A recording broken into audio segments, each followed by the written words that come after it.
Okay.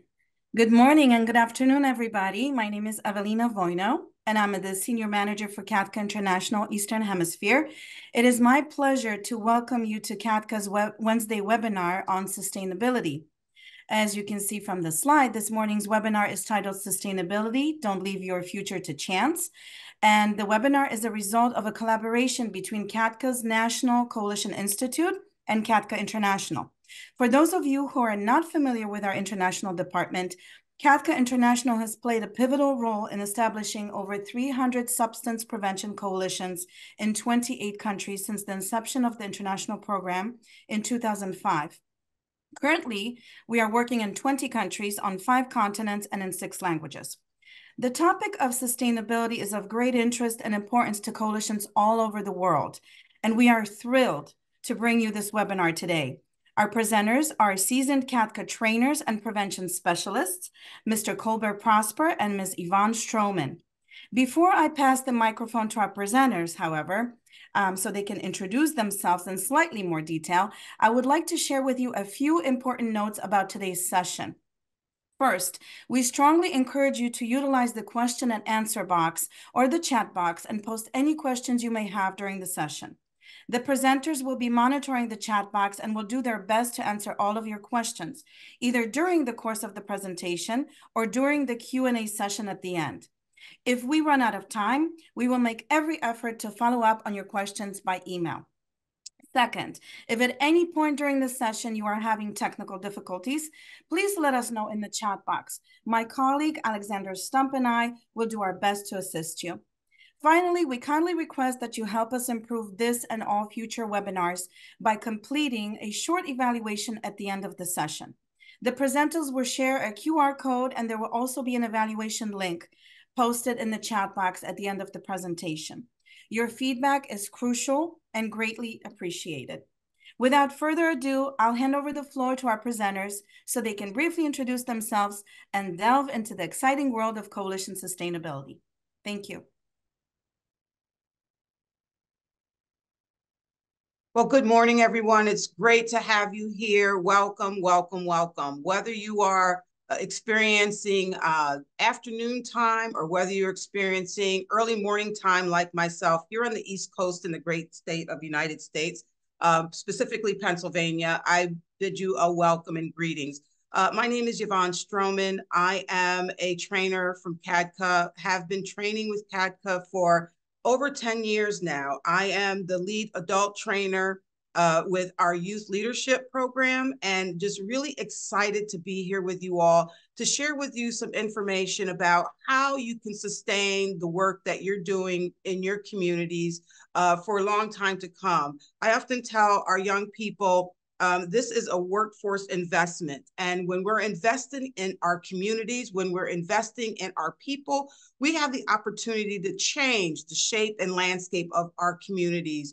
If we're not satisfied with what we're seeing today in the relation to youth misuse of substances and adults misuse of substances, then we have the power, the knowledge, and the skills to change that trajectory so that we can have safe and drug-free communities.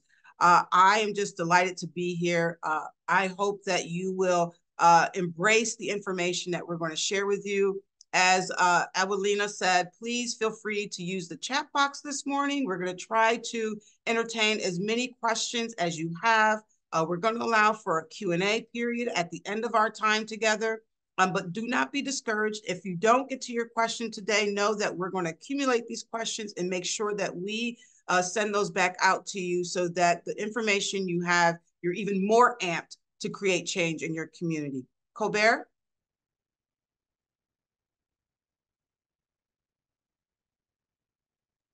Thank you, Ms. Yvonne. My name is Colbert Prosper, and I first must thank our partners in Uganda, where I'm the lead trainer and work on the coalition efforts in Uganda. So Roger Kasaseri and Matoe Roger, our partners in Uganda, suggested that we do this session. And so out of their assisting our coalitions in Uganda and seeing the need in the community, they're like, we need something on sustainability. And so I want to say a thank you to our partners in Uganda for starting the conversation about this and this coming to fruition. So much appreciated, both Rogers and the coalitions that we have in Uganda. So this is a special privilege, as Ms. Yvonne has talked about, that this is an opportunity, one of the few times where we brought international coalitions and domestic coalitions in the United States together in one session. And so this training may be what made me feel a little different, because we're attending to different audiences with similar needs when it comes to sustainability. A little bit about me. Again, Colbert Prosper started doing coalition work as a youth and been doing this work since. And I've trained with Miss Yvonne, and Miss Yvonne was actually one of the people that trained me. So just glad to be here sharing the stage with her, because she allowed it, because sometimes she doesn't play very fair, but that's neither here or there. I'm just happy to be here, and I've been able to train, of course, in the international side, and also doing the NCA National Coalition Academy. And so with that, I would like to let me ask permission. Mr. Yvonne, can I continue? Is that okay with you? Yes, yeah, absolutely, absolutely. This one time. And so we're going to start with a story, and it just pretty much is going to set the context of what we talk about, sustainability.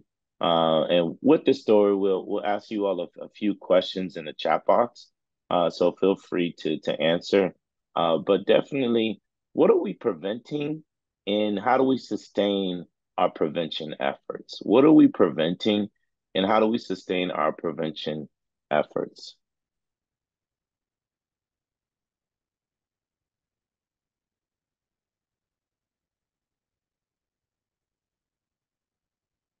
Whoever's sharing, could you unshare so I can share?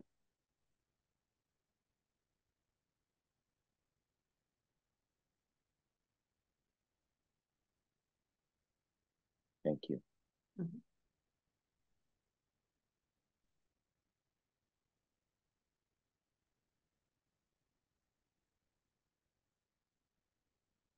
And let me know if you hear this, Miss Yvonne.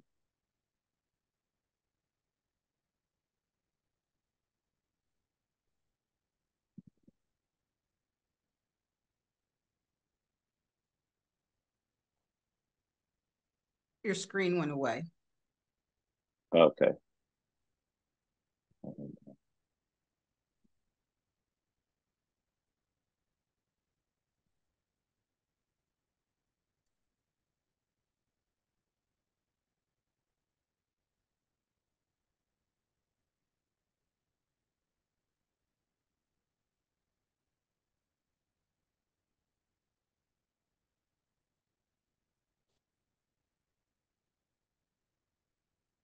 No, I got lost in all the tabs. Hold on here.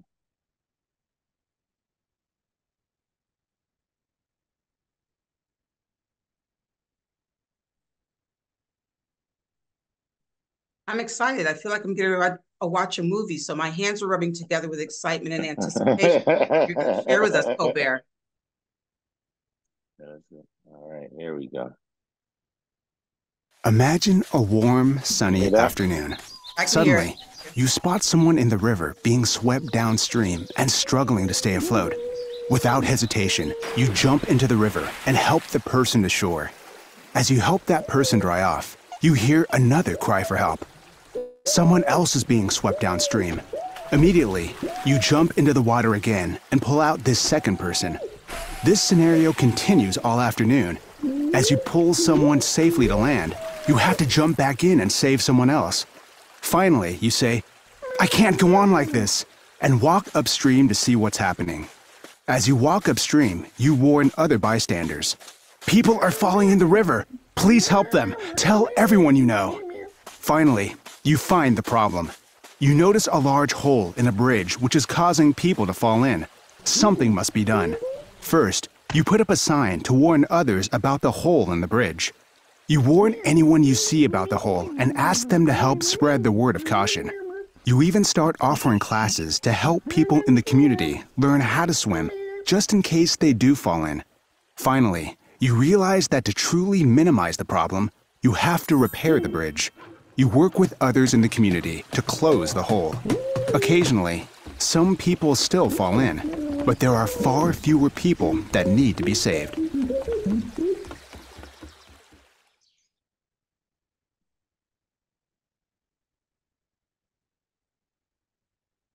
So when we think about prevention, we're thinking about, all right, what's the problem? What's what's causing the problem? But and also, how do we prevent the problem from happening in the first place?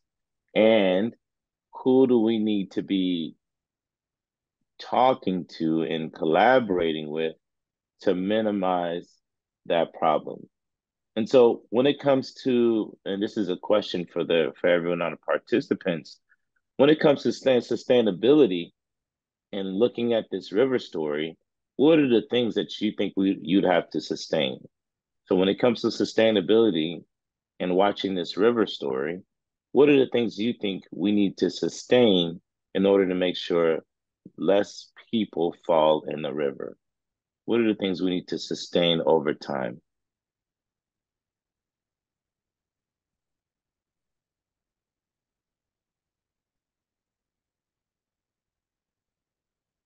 Peter mentioned preventing high-risk behavior. Definitely.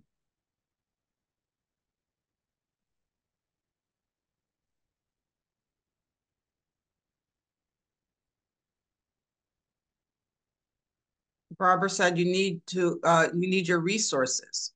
Right. Jill said those collaborations who help build the bridge so they can maintain the bridge. Right. So just building it isn't enough, or just repairing it. We have to make sure we're constantly doing repairs. Very much so. Preserve the bridge's integrity, according to Susan. Mm.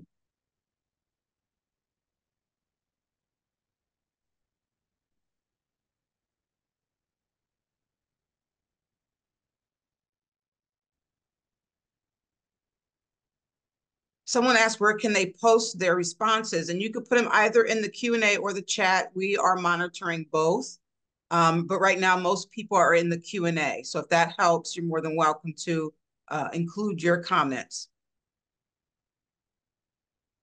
Juliana said the cause of why they are falling in the river is that the riverbank is too dangerous and the park is too close. Is that part of the problem? Yeah, that's definitely part of it. Depending on the context of the community, that's definitely a part. So our parks and our rivers, when we think about the general infrastructure of our communities, is that something we need to look at as well?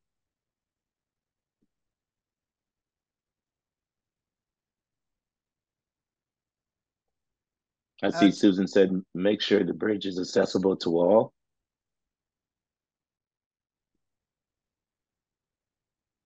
Observe the level of the bridge. Yes. And you know, thereby, as part of looking at our communities, are we ensuring equity? Are we ensuring that the bridge is stabilized so that everyone can cross it, not just a couple few? Which is, you know, and you're talking about sustaining, you know, communities change, Colbert, right? And so that can be a very huge factor in terms of sustainability. Partnerships need to be maintained, someone mentioned. Offering continuing education, build relationships and collaboration. Anna said swimming classes. And so when you think about that, right, in the event, I appreciate that, in the event someone does fall in, we want to make sure that they're enabled to be able to maintain themselves and teach them how to swim.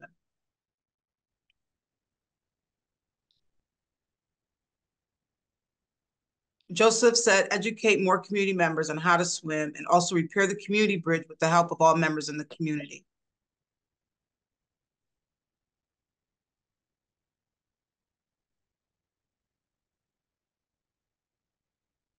Someone said do repairs. Sebastian indicated do repairs.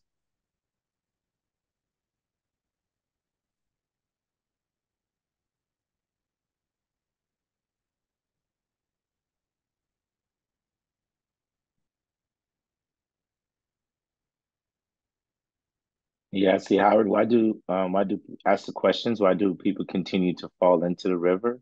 What are the alternatives? Greetings, greetings, everyone. We have people from Kenya, from the Philippines, from Uganda. Thank you, thank you, thank you for being here.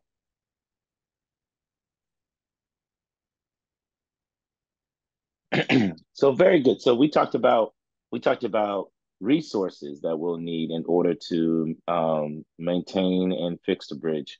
We talked about our partnerships. So the people that we're going to need to be able to continue the monitoring the bridge, the park, and making it accessible. And also when we think about the bridge, the infrastructure, and where the park and the river, all of that is located. We've also talked about strategies, all right? So strategies of, making sure that there's awareness, there's education, there's people continuing to talk about that this could be a potential problem. Even offering swimming classes and collaborating when those classes happen and all of those things. So when thinking about sustainability, oftentimes people are thinking about money, right? Are thinking about, all right, how much money we need. What Miss Yvonne and I are going to be talking about, sustainability is way more than having funds, way more than having money. It's the partnerships that we have to create and sustain, and of course, it's the strategies that we have to implement in order to make sure our efforts last a long time. We can go to the next slide. And so sustainability is engaging our sector. So what we know when you do coalition work, we know that if you partner with a minimum of 12 sectors, you start to see a reduction of substance use, misuse. And so sustainability, a piece of sustainability is making sure we're connected to our parents, we're connected to local business, media, schools, organizations that serve youth, law enforcement, civic organizations, religious organizations, healthcare, our government, state, national government, municipalities, and other substance use organizations. So sustainability, again, is not just, how much money you have in the bank as a coalition, but it's what do you do to maintain these relationships? Because we can't do this work on our own. So as a coalition, what is our plan to sustain and engage our partners to do the work? And with that, within the next slide, to do the work, the strategic prevention framework. We know that this is our not so secret, but secret sauce on how we do our work. So when we look at the strategic prevention framework, it tells us how do we address community health problems in our community. And so when you look at assessment, like you all or many of you all know, that we first have to do a community assessment. We have to figure out what's going on. We have to collect data and information of the problem and who's using, what they're using, where is it showing up, and how it plays in our community. From the assessment standpoint, we have to build our capacity. And this means we have to get the right people at the right meeting at the right time to do the right things in our community.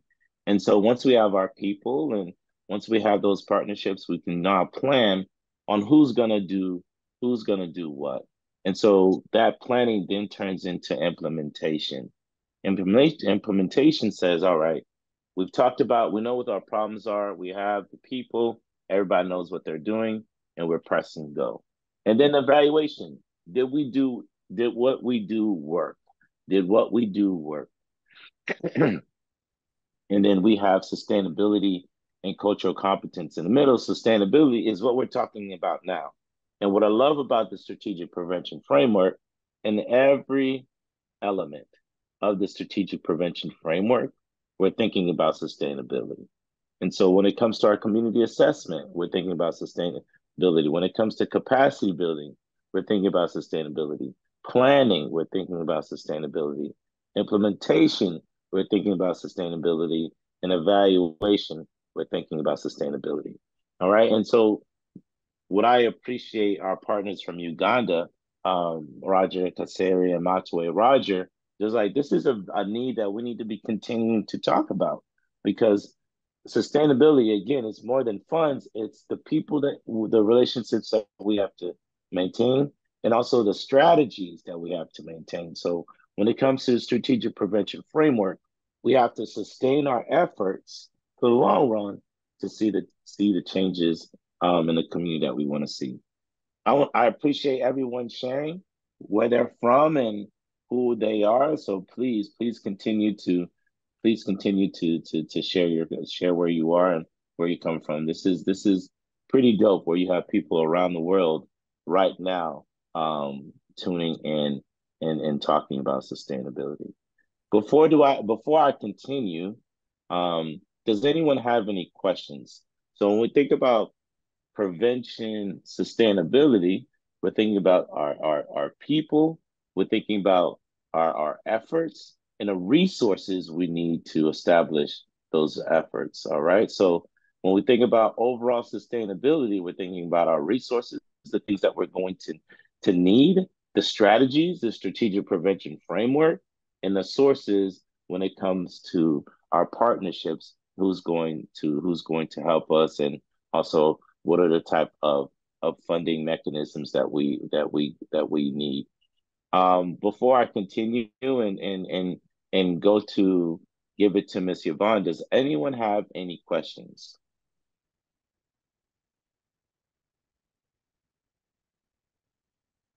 So sustainability, we're thinking about our partnerships, where the resources that we need from our partners. Also, we're thinking about the strategies that we have to implement. So the things that we need to implement in order to prevent, and of course, the different sources of funding or ways in which we can continue to do the work. Any questions before we continue?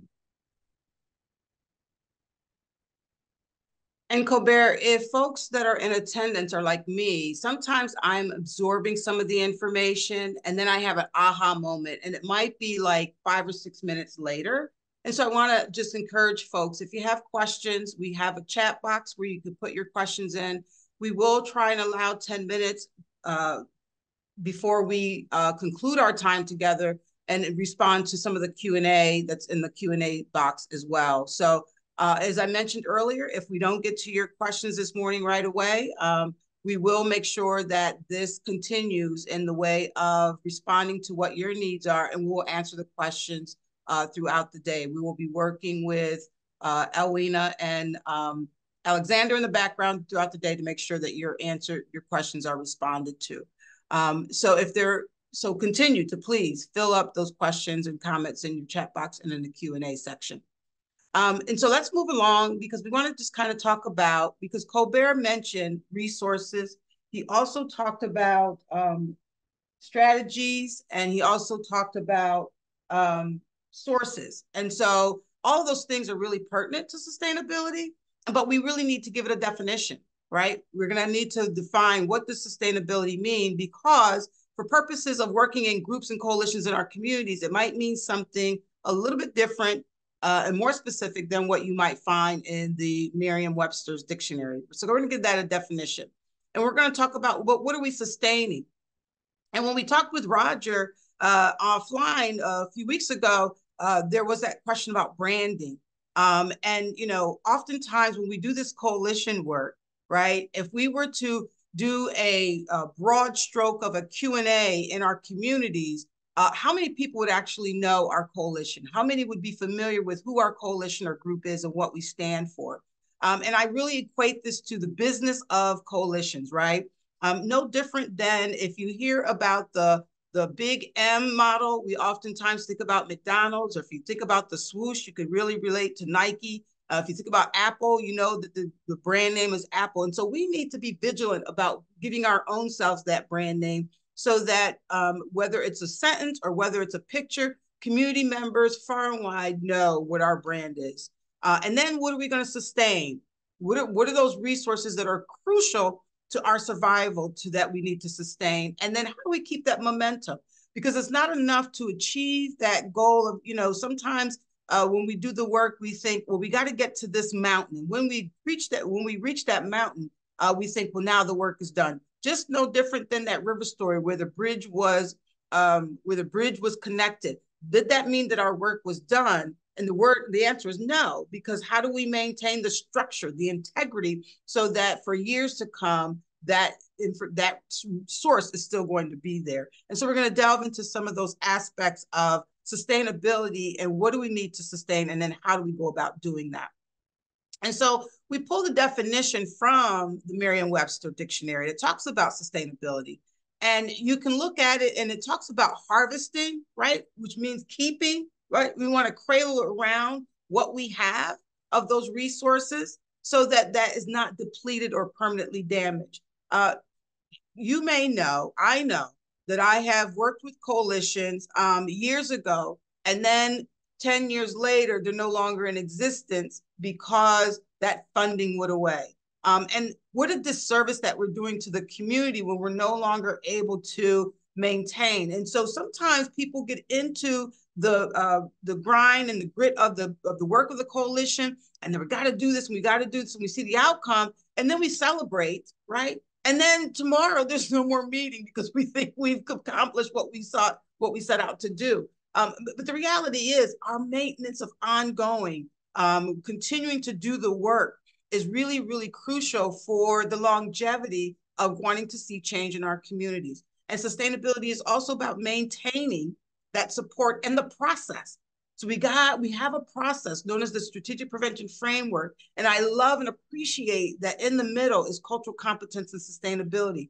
How do we sustain that momentum time and time again, right? How do we sustain that momentum time and time again so that the work that we go through and that we do is carried on for years and years to come? And so we often have to look at kind of sustainability, and Colbert mentioned this, in terms of economic, right? So resources from a financial standpoint, environmental, right? In terms of what are those resources in the community outside of finances? We'll talk about that. And social in terms of people. How do we maintain those relationships?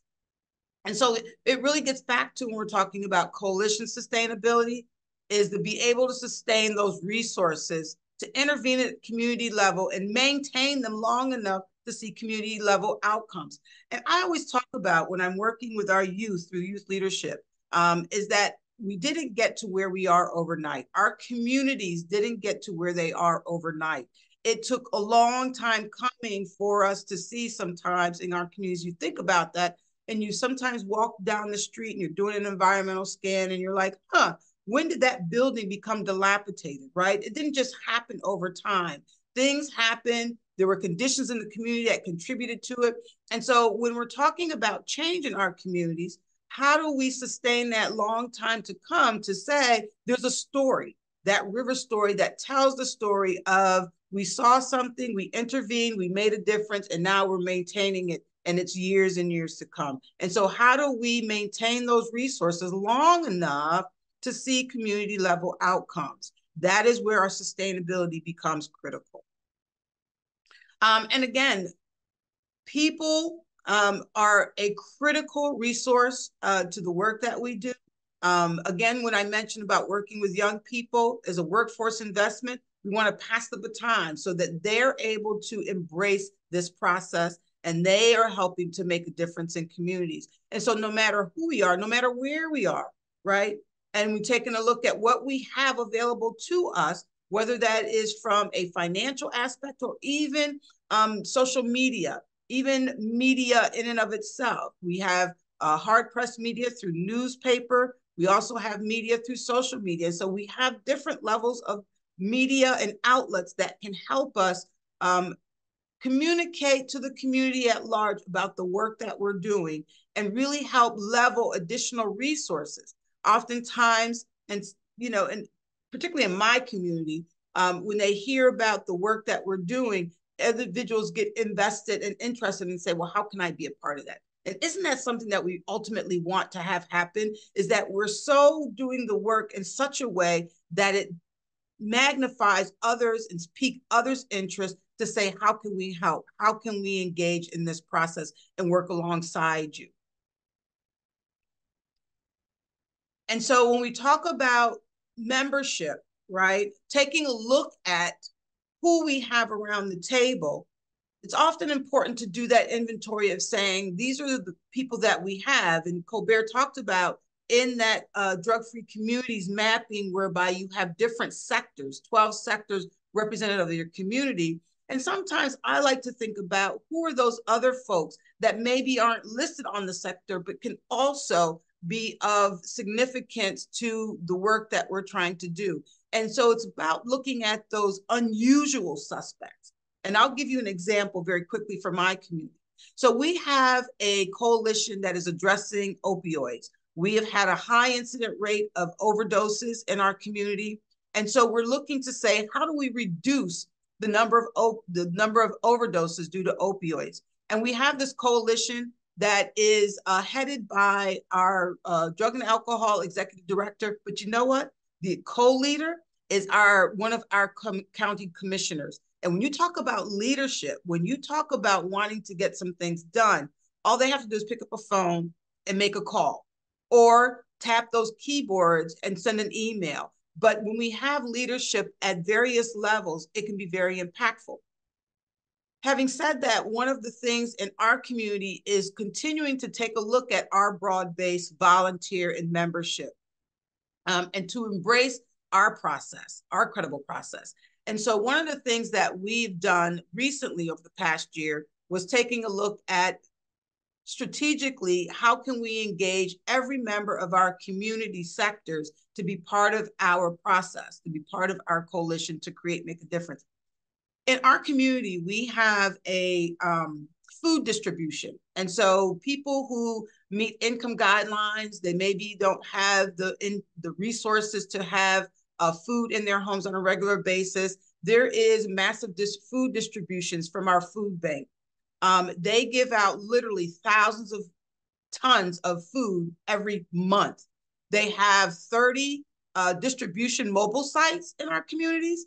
And of course, then they interact with many, many individuals and families.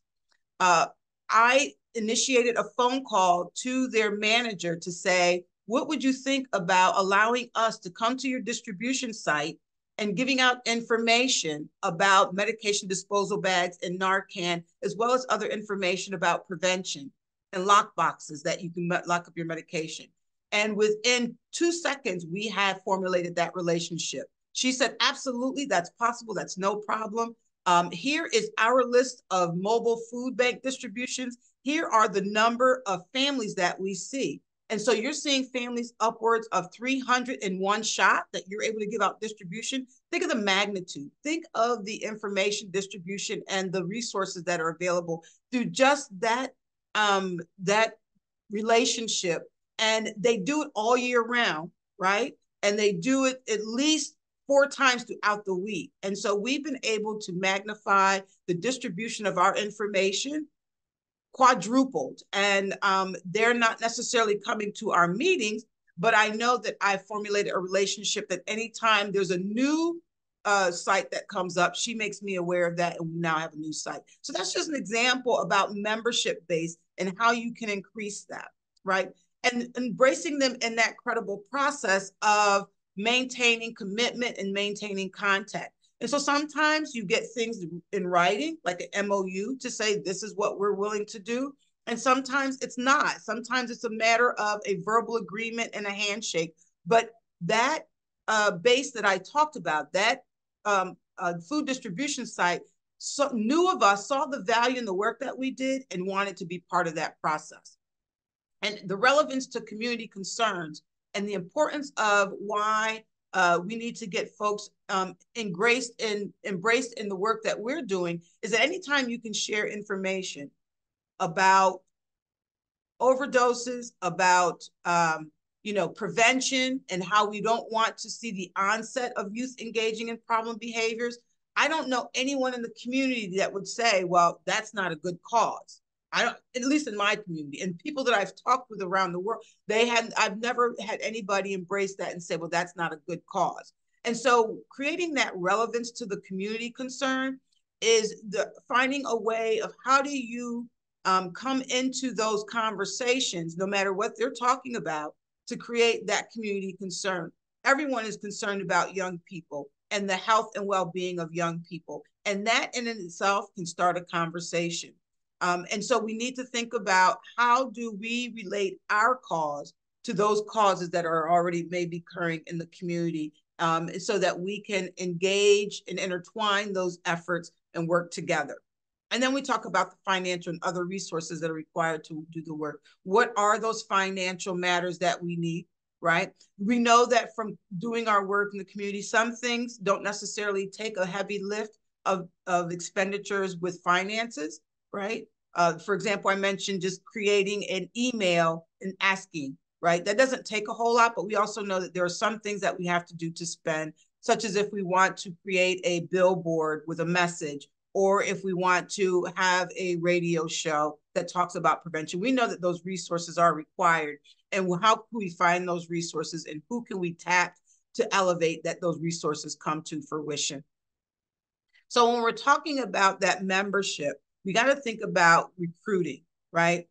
And it's not enough to say we want you to come to a meeting and have a chicken sandwich with us and talk about the affairs of our community. People come together because they want to know that they make a difference and they want to be utilized. I don't know about you, and Colbert, you probably have been part of this. How many times have we gone to a meeting and we've listened and maybe even contribute to something, but didn't walk away feeling like, well, what did we actually get accomplished? What are our next steps? What do they need me for, right? And so when we have those different type of questions, what is the likelihood of returning to that meeting?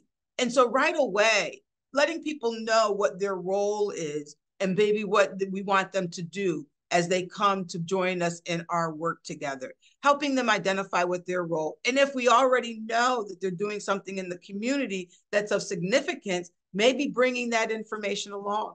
One of the things that we were able to do in our coalition was we approached Pitt. Pitt has the University of Pittsburgh, the University of Pittsburgh has a viable research center that is looking at data regarding overdoses in the state of Pennsylvania. Very vital information. We asked them to come to our coalition meeting to spend about 15 minutes to talk about the work that they're doing. After that, we asked them, can we continue to maintain contact with you and let you know what's happening through meeting minutes, right? And that you would be willing to share information as it comes up, data as it comes up. And so just by that invitation, it allowed us to ask even more information and get them engaged. And now they're sharing data with us from a state perspective, and one that we can use to compare what's happening with us from a local perspective. And so that's just an example of identifying what their role is. And then how do we help them do the work? Sometimes people come and they say, well, what can I do? And so having that list available of what work can be done, and then providing that opportunity for them to do that work. That's the opportunity to gain involvement. Do we have a new membership orientation packet available? Do we have some semblance of information that people can walk away with once they've come to the meeting, right? And the important thing ultimately too is oftentimes asking the question or answering the question for them, what's in it for them? People want to know that they are valued and that they're needed for something. And so what's in it for them that makes it a win-win situation? Anymore, the busyness of individuals is time. And do they have time to commit to this? And when you can come up with what's in it for them and share with them why they're needed there and the value that they bring, and they can see that in turn, they're going to make that commitment to be part of that membership, to be a volunteer on some level. And I also need to just kind of say, when you're talking about volunteerism, sometimes it might mean that there are people that you have just by asking them because of who they are in your community. Can I reach out to you if we need your signature on something to kind of give it that stamp of approval? And so sometimes your folks are willing to do that. We have a representative, a state representative in our community who is not necessarily a member on our coalition, but she has enough information about what's happening state level from a budgetary point of view that we can ask, can she come in and kind of talk about what are the concerns that the state has as it relates to overdoses, and then how can we help? And so there is a information sharing that is involved there, that she kind of keeps us in the know, and we keep her in the know what's happening locally for ourselves. And so volunteer memberships really is about building relationships, right? If we want to retain those coalition members, we got to be willing to build those relationships. So sometimes that might mean creating opportunities that you get together in a non-structured way. Maybe the supporting their organization and some of the work that they're doing. If they're doing a conference, or if they're having a panel discussion regarding the work that's specific to their organization, are we going there to help provide that support? Now, we have to remember that relationships are a win-win situation. What they're doing for us, we need to be willing to kind of do for them in the way of responding to some of their needs. And so are we supporting them?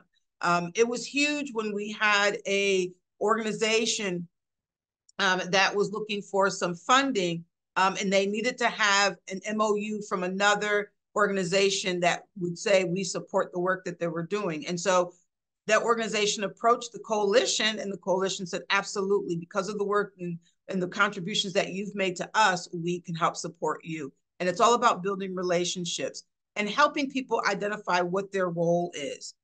Do when and can and if they can speak on behalf of the coalition. Do they have a role in doing that?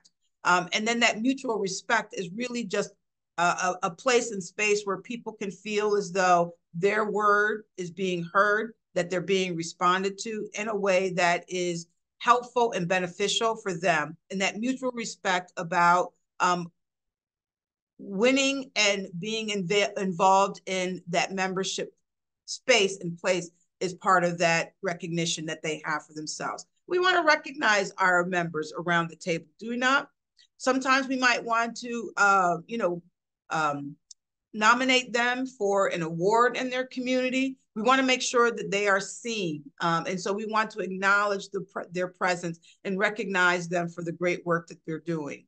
And then the rewards in and of itself come from a mutual celebration of the work that's being done. Or do we kind of, during some time of the coalition's involvement, identify that individual for their longstanding efforts? Perhaps they've been with the coalition since its inception, and now they're going on to the world of retirement. How do we reward them? How do we thank them for the work that they've been doing? And then also altogether, it's important that we able to see the results together, that we celebrate the results. When we're doing that evaluation, do we want to make sure that that evaluation is public and that it's shared, not only among the members and the volunteers, but for community-wide? One of the things that can be very impactful for many coalitions as they do the work is seeing the results. I don't know about you, but one of the things that I love is part of and Colbert knows this about me, I love bike riding. I love getting on the trails and just kind of riding with the wind and going the distance, right? And so oftentimes, each time I'm on my bike, I try to build up more and more of a distance. And so that 25 miles becomes 27 miles and so on. And when we're doing those things, when we're conditioning ourselves to do that, don't we see the results in such a way that we kind of want to brag about that? That's a market achievement. Those that are runners and they do that marathon, the results that they see as a result of successfully completing something, or as they continue to see the magnitude of their, maybe they've shaved down their distance or they've increased their time if they're bike riding, and then they can see the results of their good works. Isn't that something that we always want to celebrate? And so looking at the work of volunteer memberships, letting them know throughout our time together, these are some of the things that we've been able to achieve. Oftentimes when coalitions take their inventory, are they looking at the immediate results, versus the intermediate results, and then ultimately the long-term results. Those immediate results, those low-hanging fruits that we're successfully able to do, encourages us to continue the work, of our mission and our vision and our coalitions. So what can you do to build any of the 6 R's in your coalition, do you think? This is kind of a reflective question, but want to take a pause just to kind of see where you're at as it relates to membership in your coalition. How can you build upon any of these 6 R's? Is it building more relationships, giving them more specific roles in the work of the coalition? Is it letting them know that the respect that they're bringing forward in terms of their voice, it's being heard in a way that it results in some type of implementation or activity? Are we recognizing, or could we do a little bit more of recognition of our members in the work that they're doing? And if so, how do we reward them? How do we thank them for their continued sustaining work and being with us? And then how do we share the results? How are we affecting the change that we want to see in our community through those results? Which ways can you build those 6 R's in your coalition, do you think? Let me just kind of see if there's any responses in the chat box. And I appreciate the way in which you went through the 6 R's, and I believe most coalitions are, they think there's a magic, a one size fit all, or one solution to sustainability, and they think that coalition has this. That's why they're sustainable. But the way in which you explain the 6 R's, when you do all of them consistently, you maintain that membership. Yeah, and so Steve said, Colbert, is respect for people's time, be prompt, reliable, and concise. Respect their preferences. Example of preferences may be that some prefer email, yeah, others text messages, and others phone calls. What works best for them? And I appreciate that.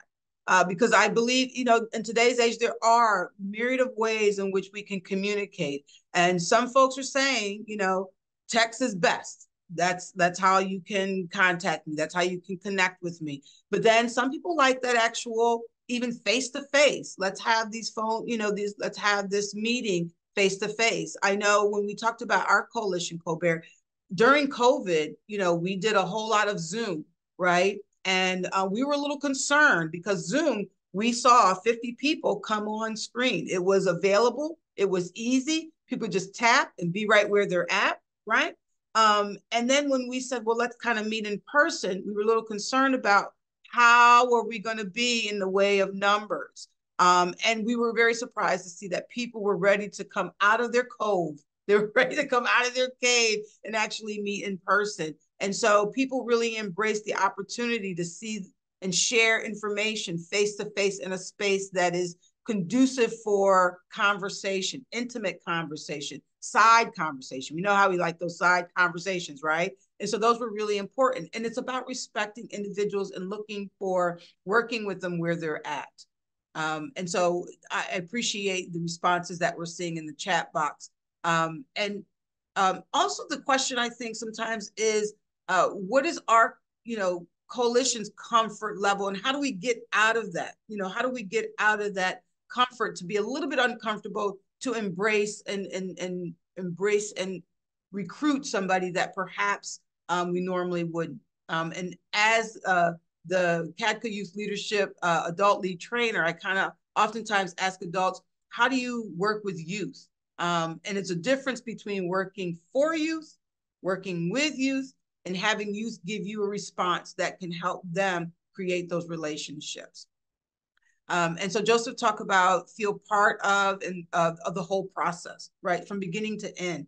And so having people, giving them a place and space where they can understand what's happening in terms of our coalition efforts, and where did that come from? What was the premise? What was the beginning stages of that? And so sometimes what that means is that strategic planning, making people and bringing people into that process can be very, very beneficial. We do our strategic planning and revisit it every year so that people who are new to the scene will have an opportunity to understand where this where these activities and projects came from, and then add to that, or even question it. And we've been able to hear different voices about what some of the efforts that we're doing, and if it's working, and if it's not, why isn't it, and what we can do to do better.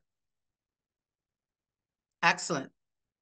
And so when we're talking about, again, utilizing folks, it's a, that structured process where, again, the roles for the coalition leaders and members, the relationships, the responsibility and duration of the work, how is that reported? How is that communicated with what we're doing and how we're doing it?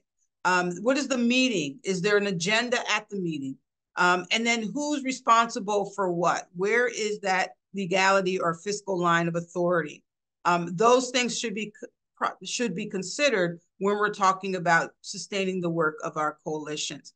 And sometimes we all need timelines. I don't know about you, but I need timelines. Sometimes folks will ask me if I can do something. I had a coworker ask me, can you do something? I can do it, but by when do you need this? Because that helps me to determine if it's something that needs to be done immediate, or do I have some wiggle room in that I can get it, in a time frame that's a little bit later. And so timelines are very important. I think when we can hold our partners and our volunteers to timelines, that's very important too, because it helps keep people engaged. It helps people know that there's some accountability. So scheduling time and the timing of effort, making sure that the work is distributed. If folks are on the line and they're from drug-free communities and they've hired drug-free community coordinators, that's part of their role. Is not to do everything, right? We can give them their coordinating efforts to make sure people are staying connected, to make sure that folks are in tune with what's happening, and to make sure that there is effort that is being worked across the coalition and not just with a chosen few. And how do we allocate resources? And so sometimes when we have resources coming in, for those of us that do, how do we work those resources that are most effective? And we have to prioritize our efforts, knowing what needs to happen now versus what can happen at a later time. And then collective accountability for us all to say, if we're going to be doing X, Y, and Z, are we doing that? Is the correct person responsible for it? And what is the outcome of that?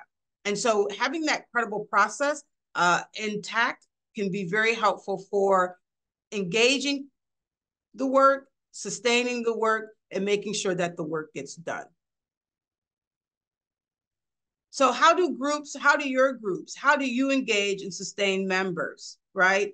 Oftentimes, in some communities, among some coalitions, the engagement is based on the organization or agency. They look at the sector, right? Let's take media, for example, and they look at the media outlet of the radio station. I'm just using that as an example. And what happens is the radio station designates a particular person to come to that meeting and be part of the coalition. But what happens when that individual either leaves because of retirement, or they leave because they found another job opportunity? Now you're seeing a void. And is it a networking with that radio station to say, should that individual leave for some reason, you have somebody else part of that, right? So the members, that's why it's important to facilitate a relationship with the individual, because if we oftentimes have the agency can change, the agency can disappear. And what have we done in terms of maintaining the relationship with the individual? And so how does your group or coalition engage and sustain members, right? How do you involve coalition members in owning that process, right? So those are some questions that can be reflective that you can think about to say, are we doing all that we can to make sure that we have the right people at the table, that we have initiated building enough of a relationship and rapport so that the sustainability of the work that we're bringing forth for our community change is happening.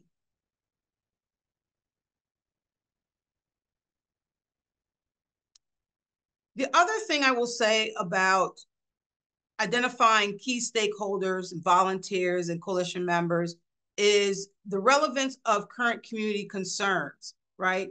And so sometimes you got to ask the question, do we have the right people at the table for the right reason, right? Are they really concerned and invested with this community concern that we all share of ultimately substance use prevention, substance use and misuse among our young people?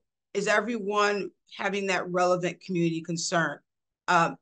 And if you can answer the question, if those members and volunteers around in your coalition, does the work they do mirror or match the work of the coalition? Then it can be a meeting of the minds.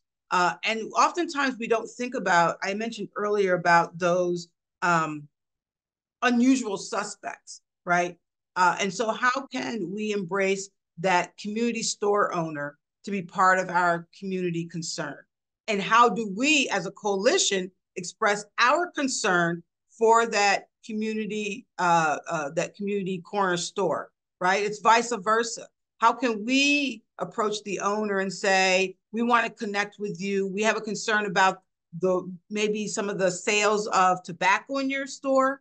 We want to share some information with you about how youth are getting access to it, right? And we can have that relationship building opportunity whereby the relevance of our work becomes the relevance of that community store owner and vice versa. So how do we maintain that relevance of community concern to others, and then also understanding what their community concern is so that we could be of help to them as well? So the coalition, in terms of clarifying to the community, talking about your substance use and misuse and how that directs to the work that they're doing, right? And what the role the coalition can play in helping resolve that community problem. Maybe in your store, maybe in that corner store, they might say that the individuals are just coming in and they're wreaking havoc. And so sometimes, your voice as community members, as a coalition, can be a stronghold. Perhaps there's opportunity that you can have an engagement outside of the store on a day where you're giving out information about the consequences that are associated with youth using nicotine products. And then they're giving additional information to not only the corner store owner, but people who are frequenting that store as a customer. And so again, you're working together in that community concern, working together to reduce the likelihood of young people engaging and gaining access to that problem behavior. And so what we know is that there are a number of issues in our communities, right? Everything from public safety to COVID-19, right? Folks are diligent about what's happening in their community. They're concerned with jobs and employment. They're concerned with healthcare. And I have said this in different settings when I've done this training, is that whether we realize it or not, we can have the ability to tie in substance use and misuse in all of these different areas, because substance use and misuse impacts public safety, right? If someone is drinking while under the influence, it impacts the safety of citizens, right? Education can be impacted by substance use and misuse. So can housing and the homelessness can be impacted by substance use and misuse. And so when we can have conversation with our community members, no matter what walk of life, no matter where they're coming from, we can have that conversation about how substance use and misuse can impact every facet of our community. And it's important that we have that knowledge, that we share that knowledge, and maybe even allow that creation of trainings to be able to go in those different facets of the community to talk about how the impact of substance use and misuse can further detriment healthcare, and consequence health disparities, and even impact our economy. Understanding that relevance of community concern will engage a number of people to be part of your coalition. And is what we're doing relevant to community concerns? And here's where coalitions are asked to understand what their vision is, what their mission is, perhaps communicating what are the strategies and accomplishments of their coalition. And it helps to implement a comprehensive branding and marketing strategy. And so I apologize for this, for the puzzle and But it really just kind of talks about the vision and mission of the coalition and how it helps to impact our strategic and action planning, right? And our accomplishments. Branding is very, very important, as we talked about at the beginning of our time together. How doing a survey in our community just about understanding who knows about our coalition and the work that we do outside of our immediate, right, membership and volunteers. But who else knows? Who knows about the work that we do? And is our branding effective? I mentioned again, those golden arches and that swoosh. Now we all know what they are because they've been vigilant about being seen, right? About the different strategies, whether it is through flyers or notifications or whether it is through product. We know that those branding emblems mean something far and wide throughout our community. So is our brand marketed far and wide throughout our community? Again, I talk about our opioid coalition. We have pamphlets, but we also are visible on social media. We also have videos that we disperse to different sectors of the community about the work that we're doing. We have billboards as well as we've put messages on our local transportation. And so we've looked at various approaches to make sure that people in our community is very much aware of the coalition that we have and how we're working to end overdoses. And along with that is having a strong marketing strategy team that can help us take a look at what we're doing, how we're doing it, and why we're doing it, and making sure that it permeates into the community at every level. And not only the messaging, but how is it messaged? So we have information in English and Spanish, right? And then we're looking at our Spanish-speaking counterparts, those agencies that can give us information about, is this wording accurate? Or does this translation lead to something different?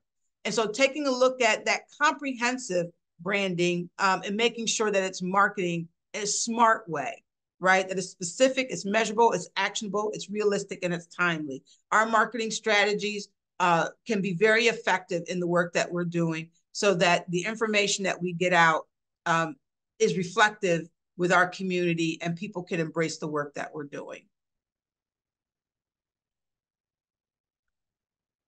And so this is a better look at our marketing. We got website, we have digital media, right? We have outdoor media, which I talked about, billboards, banners. And so when you look at this, it's a whole big spectrum of our marketing, right? Are we marketing in the correct way? Are we on social networks? Are we utilizing our website? Sometimes coalitions have their website based under the work of the financial institution that receives the funding, but are other coalition members posting that website link on their website, right? Are they, in terms of digital media, is that logo transcended throughout the community in different ways, right? Is there e-newsletters? Are we on TV talking about the outcome of our work that we do?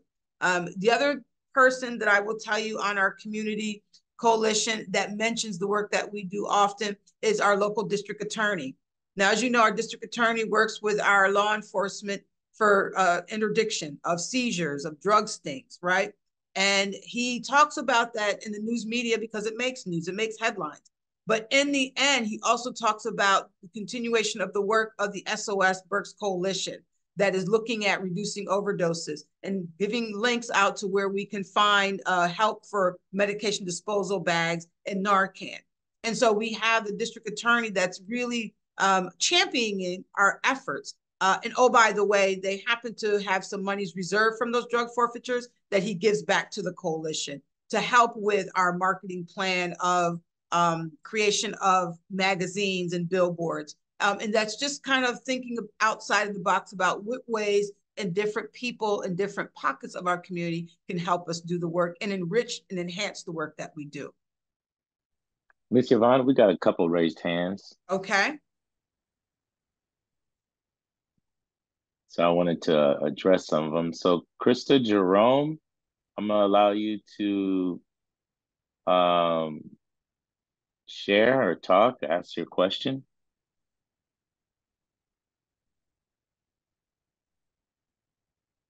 I don't think my hand was up, but thank you. Oh, no problem.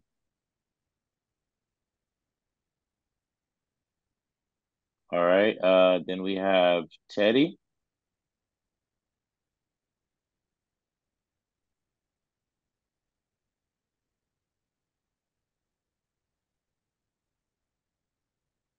Teddy, did you want to ask your question?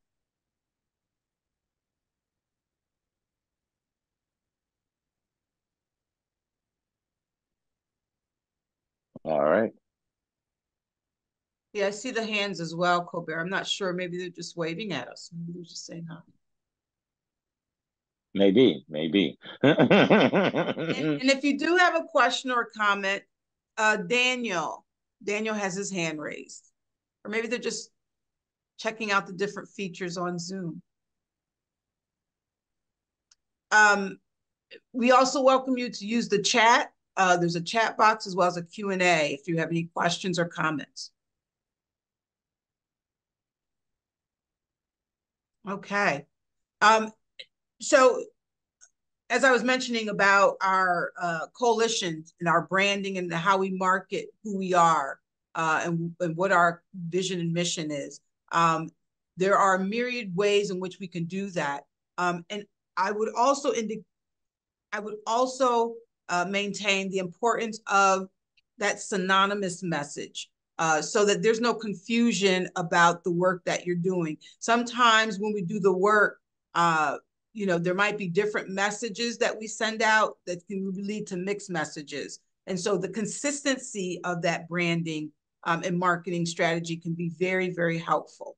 For our coalition, we talk about in the community consistently about reducing the number of overdoses and saving lives. That is our message. And so we make sure that that message is resonated in our flyers, in our social networks.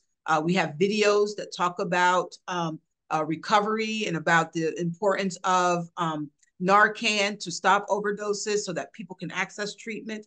And that message is no different in our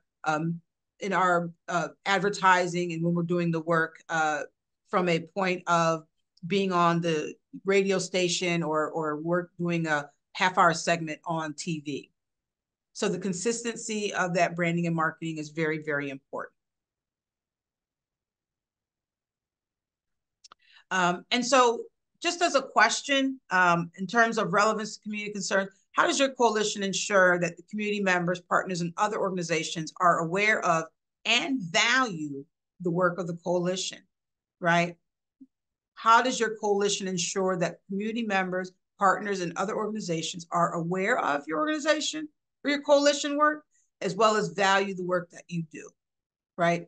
And are there any marketing and branding tools that your coalition can use to share information about the work? Is there any of those branding tools and marketing features that we mentioned that perhaps you're not doing that you might want to consider investing in and looking into, right? And so these are all about being able to create your mark in your community as it relates to the work that you're doing as a coalition. Marketing and branding are very important tools that are conducive to elevating your work, elevating your awareness in the community, elevating the longstanding work that you've been doing and carrying it forward as part of your sustainability. Yeah, and I think too, what we know about coalition work, we get so busy in doing the work that we forget to tell people the value of the coalition. We forget to tell people these are the things that we do to impact and positively impact the community. We forget even to tell our members all of the impact and the changes we've made in the community. And so I think this is something when it comes to being relevant, consistently and oftenly sharing the good the coalition is doing and bringing people together and solving the problem. And I'd be really, as to what Ms. Yvonne just asked, I'd be interested in hearing from you all in the chat box. What work have you all have done to share the value of your coalition to the community, and how have you done those things? You know, have you used Facebook? Do you use Instagram? Do you use newspapers or radio? How do you all share the good work that you do in your communities?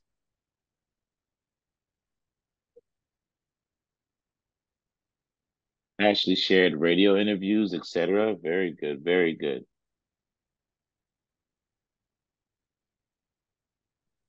Susan said highlighting partnership is a two-way street. Coalition wants to support just as other sectors support our work. Yeah, yeah. So making sure we support the work of others and sharing those partnerships. You got YouTube, social media, word of mouth.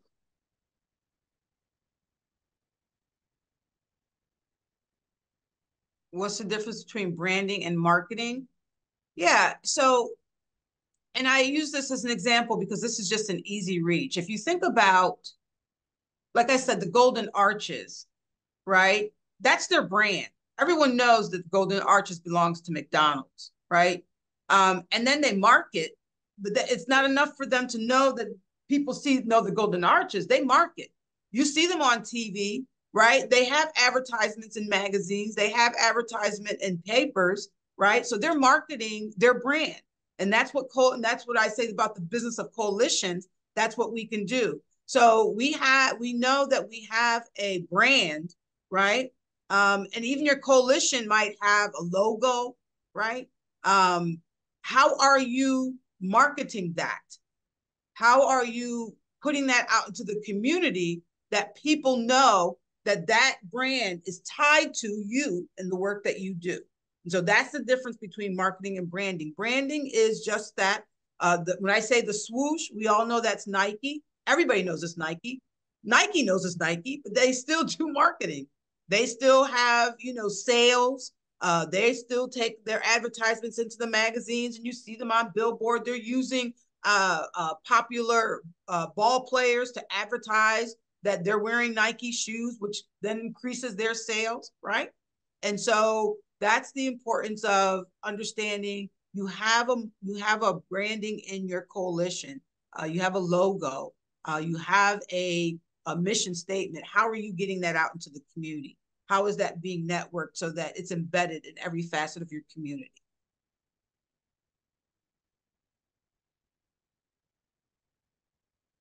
Oh, we've got so much. Yeah, we got a lot. Yeah, Howard was saying giving youth a voice podcast focuses on positive things we have accomplished in the community. And that's huge. Youth want to be part of the solution. I often say, if you're not part of the problem, you can be part of the solution. And youth really want to be part of the solution. And so we are offering the opportunity to say the work that you're doing is wonderful. And it's a wonderful out of the gate. And so expanding the thought of where else can you market and how else can you do that?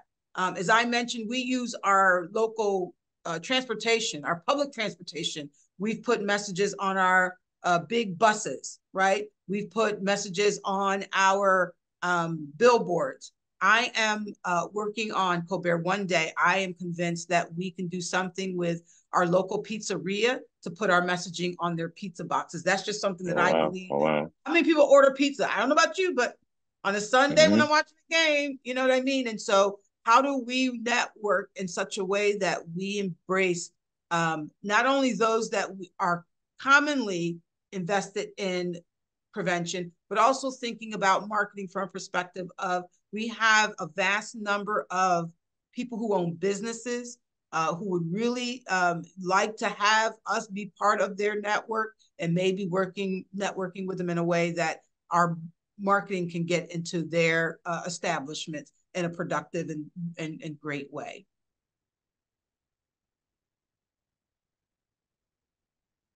I see Teddy has her hand raised. Nakawisa, I'm hoping I'm saying your name correctly. There's a couple others that have their hand raised. Just want to acknowledge it. Are those raised to ask a question?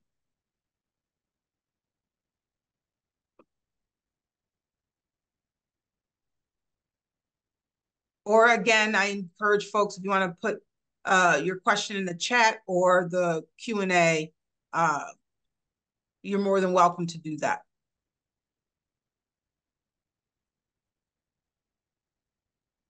And so these are questions that as we share them with you this morning, or depending on where you are in our part of the world this afternoon, these are questions that you can take back to your coalition and actually have some really good, strong conversations around.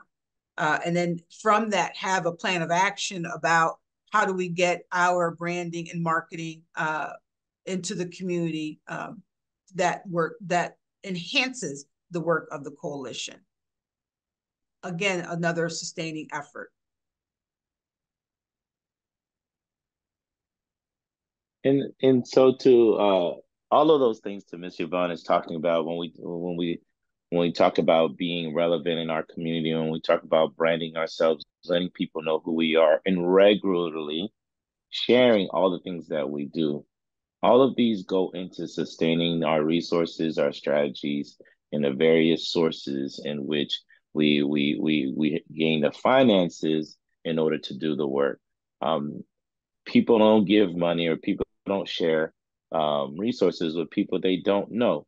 But if our community consistently sees our brand, our logo, and what we do, and we continue to market that, it really just helps us sustain the strategies, the various resources, and of course, the various sources of funding that we'll need. So we only have a few more minutes left, and sustainability is such a big topic. And hopefully we plan to turn this into a series where we have several more conversations and webinars about this. Part of that, as you know, with CATCA, we always have a plan. We are always creating a planning template or worksheet for you all to do this work more effectively. And one of those things is having a sustainability plan. Now, the first thing of a sustainability plan is to create a case statement. A case statement is our rationale for doing this work, for being an entity, for our own very existence. Why does it matter the coalition exists? And I want to kind of end it on that because we have a valuation that we all want you all to take a look at. Can you go to the next slide, Ms. Yvonne? The next slide. And so this is an example case statement, and we're going to share this information, and hopefully we'll do another one, and we kind of could start at this point here. But it's very much us sharing to our community members, sharing to potential funders and our partners. Why do we need to exist? Why does the coalition need to continue to do the work in the community? And most importantly, if the coalition no longer exists, what will happen? If the coalition isn't doing the work that it's doing, how will it negatively impact the community? And so the question when it comes to our case statements is sharing, why do we need to exist? And letting everybody know this is the difference that we make. And those who are supporting and involved in working with us. And hopefully we do a second webinar and we'll get into this information. But I definitely want to take this chance to answer a few questions that you may have and also share the evaluation link, and Ms. Yvonne will definitely be able to close and say some parting words. And so just to reiterate, thank you, Colbert. Sustainability will build ownership among coalition members, right? It helps to envision the future direction of the coalition. It works to engage community partners in addressing the coalition issues, and then shares the work and progress to stay relevant. right? And we all want to be part of that relevancy. And so I have an evaluation, which we'll have to put that up because we want to hear from you all. Let's see. Just bear with me just 1 second. I apologize. I thought that was on. I had that as part of the. Evelyn placed it in the chat box. Okay. So Evelina just placed the evaluation link.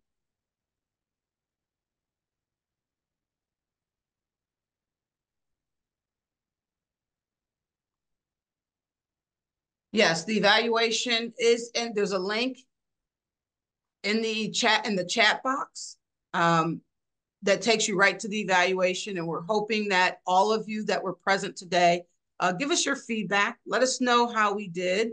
Was this something that was very helpful for you? We're hoping so.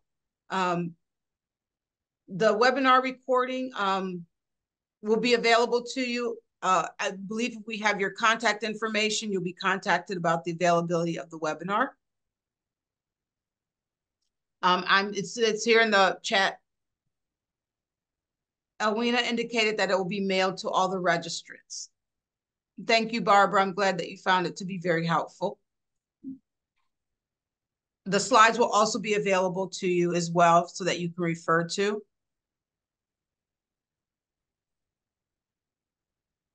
We want to applaud and commend you for the effort that you do in your communities to create differences, to make a difference. Understanding that the River Story is a great example of not only taking a look and interfering in what's happening right now in our communities, but also taking that look about how do we prevent further from the continuation of substance use and misuse in our communities? How do we prevent that from the onset? So that we are saving many more lives, so that we are doing our due diligence to make sure that the resources that we get are being used wisely. Yeah. And it's just a wonderful opportunity to take a look at, what you're doing, how are you doing it, and what can you do to improve it, is really part of that sustainability effort. So we just want to thank you, whether you're in the United States or in Africa or in Europe, you're here today with us. We are all under one world, making a difference. You make a difference, and we just appreciate you. Colbert? Oh, shout out to the Philippines, who's also here, and other countries that we didn't get to see. Thank you for being here. Just showing that when it comes to community work, coalition work, improving our communities, you're not alone. There are people around the world doing this work, and making sure you don't feel alone. So thank you all for being here. Please don't forget the evaluation. It's very important. It helps us make a determination of how we move forward in serving you.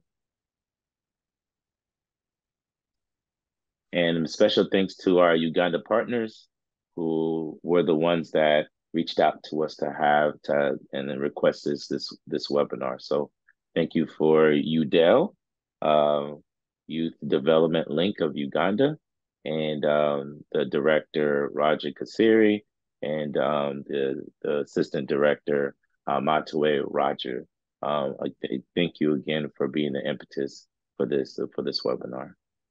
And absolutely. Thank you. Thank you very much for that forward thinking. This is a picture. It's just a dream. One day, this is where I'm going to live.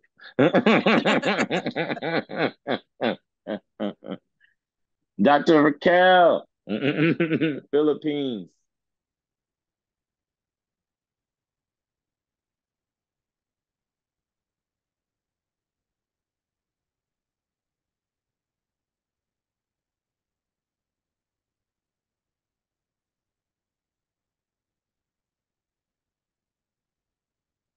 I just wanted to say thank you so much to everybody who joined today. I know for some of you, it was very, very early, while for others, it was very, very late. We tried to accommodate everybody across the world, from the West Coast to, some parts of Asia, Africa, Europe. So I really appreciate everybody either waking up early or staying super late for this webinar. Again, we appreciate your feedback. So we promise the evaluation is super short and sweet. That's how we like to keep it here at International. And we really appreciate, all your comments, all your questions. Thank you so much for being engaged and participating. And I wanted to give a hand to Colbert and Miss Yvonne for the wonderful work that they did today on this webinar. So congratulations, guys, for a job well done. And hopefully we'll be following up with other webinars in the future where we can have everyone again present and bring relevant topics to you. So thank you so much. Please fill out the evaluation. It means so much. All right. Have a great day. Thank you.